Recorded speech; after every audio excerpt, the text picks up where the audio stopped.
வணக்கம் நண்பர்களே. எடப்பாடி பழனிசாமி ஏன் அமித்ஷாவை ரகசியமா சந்திச்சாரு? அது முடிஞ்ச பிறகு முகத்தை மூடிக்கொண்டு போனதன் ரகசியம் என்ன? இத பத்தி நம்ம பேசுறோம். டெல்லிக்கு போறதுக்கு முன்னால எடப்பாடி பழனிசாமி என்ன பண்ணாரு? டெல்லிக்கு போறதுக்கு முன்னால எடப்பாடி பழனிசாமி பயங்கரமா பேசினாரு. என்ன பேசினாரு? செல்வி ஜெயலலிதா மறைவுக்கு பிறகு அதிமுகவை கபலீகரம் செய்ய நிறைய பேர் முயற்சி பண்ணாங்க. அப்போ டெல்லி தான் காப்பாத்துச்சு, பாஜக தான் காப்பாத்துச்சு சொல்லி நன்றியோடு இருப்போம் அப்படின்னு ஒரு பிட்ட தூக்கி போட்டார். ஐயா, நான் வந்துகிட்டு இருக்கேன், நன்றியோட வர்றேன் அப்படின்னு ஏற்கனவே இண்டிகேட் பண்ணாரு. அது மட்டும் இல்லாம இந்த பிரிஞ்சு போனவங்க இருக்காங்களே, ஓபிஎஸ் மாதிரி, டிடிவி மாதிரி, அவங்க எல்லாம் உள்ளே வரக்கூடாது அப்படின்னு கடுமையா விமர்சனம் பண்ணாரு. அதுவும் டெல்லிக்கு சொன்ன இண்டிகேஷன் தான். நான் இங்க வருவேன், நான் நன்றியை காமிப்பேன், அதே மாதிரி இந்த பிரிஞ்சு போனவங்க சேர்த்துக்க மட்டும் சொல்லவே கூடாது அப்படிங்கிறதையும் கோடி காட்டிட்டார். சரி, இங்க போனாரு, மூத்த தலைவர்கள் கூட இருந்தாங்க. அமித்ஷாவை பார்த்தாரு, 20 நிமிஷம் பேச்சு நடத்தினாங்க. வெளியே வந்த பிறகு என்ன நடந்தது தெரியல, அப்படியே அந்த கூட்டம் அப்படியே போயிருச்சு. இவருடைய காரும் போயிருச்சு, எடப்பாடி பழனிசாமியோட காரும் போயிருச்சு. போன பிறகு என்ன பண்ணாரு?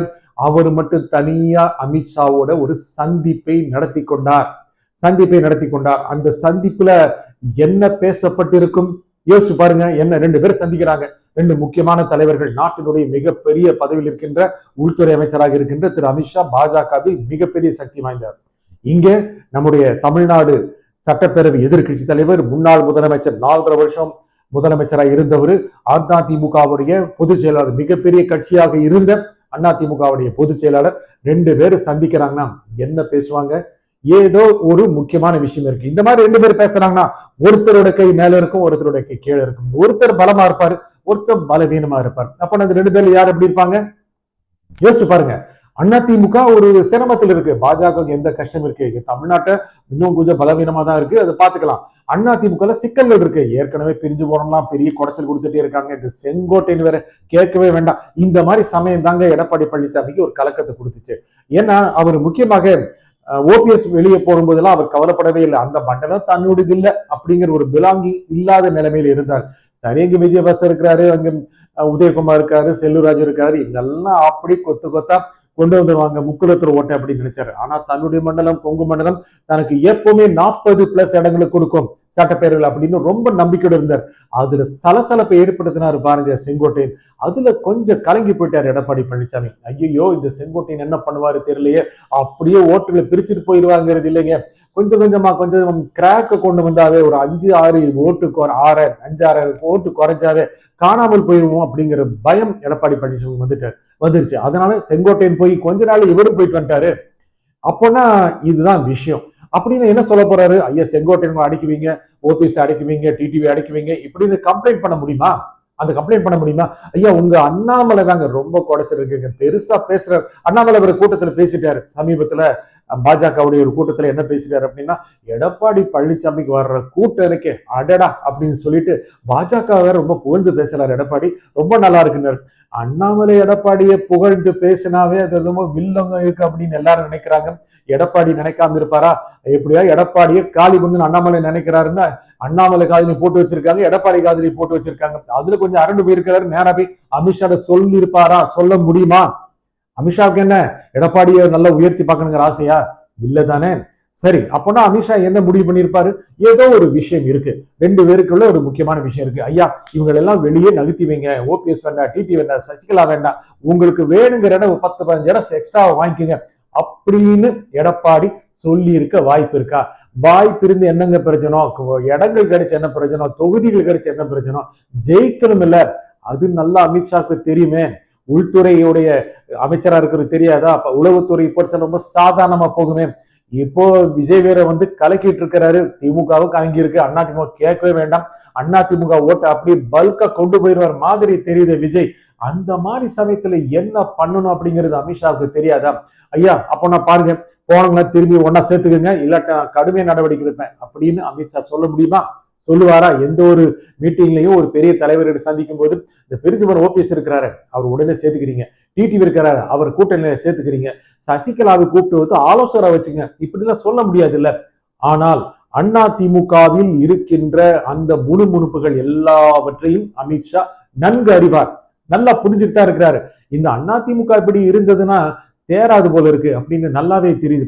என்னங்க எல்லாரும் சொல்லுவாங்க, பாஜக எப்படியாவது கூட்டணி அமைச்சு அந்த கட்சியை காலி பண்ணிட்டு மேல வந்துடணும். எப்படிங்க அதிமுக அப்படியே பீஸா ஒண்ணும் இல்லாம ஆக்கி அதுல பாஜக வளருமா? வளரலாங்க.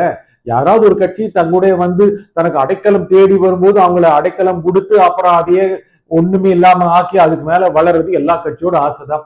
அதுல எந்த வித தவறும் சொல்ல முடியாது, பாஜகவையும் குற்றம் சொல்ல முடியாது. ஆனால் இப்போது அதை செய்யாது. ஏனென்றால் அடுத்த தேர்தலில் அதிமுக பலமாக இருக்க வேண்டும். மிகப்பெரிய பலமான ஒரு கட்சியாக இருந்தால் இன்னும் சில பேரை சேர்த்துட்டு பாஜகவும் சேர்ந்து அடுத்த தேர்தலில் திமுகவை வீழ்த்தணும் அப்படின்னு நினைக்கிறாங்க. திமுகவை வீழ்த்தப்போது முடியாது அப்படின்னு எல்லாருக்குமே தெரியுங்க. இன்னைக்கு தேர்தல் ரொம்ப கஷ்டம், ரொம்ப பலமா இருக்காங்க, நல்ல ஒரு வலுவான கூட்டணியா இருக்கு.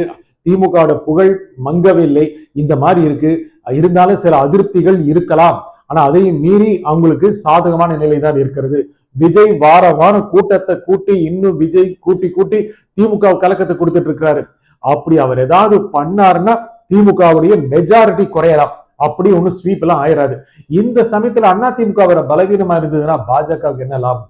அடுத்த தேர்தலில் அவர்கள் பலம் பெறணும் அப்படின்னு பாஜக நினைக்குது. அப்படி இருந்தாதான் வெற்றி பெற முடியும் அப்படின்னு பாஜக அவசியமா நினைக்குது. இந்த சமயத்துல இப்படி எடப்பாடி பண்ணிட்டு இருக்கிறாரு அப்படிங்கிற கவலை நிச்சயமாக பாஜகவுக்கு உண்டு. அப்படின்னா எடப்பாடி அப்படியே ஸ்ட்ராங்கா இருந்துருவாரா? இல்லை. எடப்பாடி எடுத்து கொண்டிருக்கின்ற இறுதி முயற்சி எது? Last ditch effort. எப்படியாவது பிரிந்தவர்களை சேர்க்காமல் இருக்கணும், தானே தலைவராக நீடிக்க வேண்டும், இது மட்டுமே போதும் அப்படின்னு எடப்பாடி நினைக்கிறார். அடுத்த தேர்தலில் ஜெயிச்சு முதலமைச்சர் ஆகணுங்கிற நம்பிக்கை அவருக்கு இருக்க வாய்ப்பு இல்லை. சரி, ஒரு 50-60 சீட்டு கடந்த முறை மாதிரியே ஜெயிச்சுட்டு அதிமுகவை கையில வச்சுக்கணும்னு நினைக்கிறார். 30-40 வந்துருச்சுன்னா அவரே காணாமல் போயிடுவார். எல்லாம் தனி ரிஸ்க் எடுக்கிறாரு. ஆனால் அந்த ரிஸ்கை கூட்டணியா இருக்கின்ற பாஜக எடுக்க வாய்ப்பு இல்லை. அவர் எடுக்கின்ற இறுதி முயற்சி வெற்றி பெறுவதற்கான வாய்ப்புகள் கம்மி. அடுத்த 3 மாதங்களில் என்ன வேணாலும் நடக்கலாம். அப்படியே எடப்பாடி தூக்கி போட்டுட்டு செங்கோட்டையனை உட்கார வச்சு அவங்க இவர் தான் முதலமைச்சர் வேட்பாளர், இவர் தான் அதிமுக தலைவர்னு சொல்ல போறது இல்லை. நிச்சயமாக எடப்பாடியின் பலம் குறையக்கூடிய சூழலை உருவாகும். அவருக்கு ஈக்குவலா இன்னும் சில பேர் கொண்டு வரப்படுவார்கள். அது ஓபிஎஸ்ஆ இருக்கலாம், இல்ல விஜயபாஸ்கரா இருக்கலாம், இல்ல செல்லூர் ராஜுவா கூட இருக்கலாம். அப்படின்னு செங்கோட்டையன் போன்றவர்களுக்கும் சரியான வாய்ப்புகள் கொடுக்கப்படும்.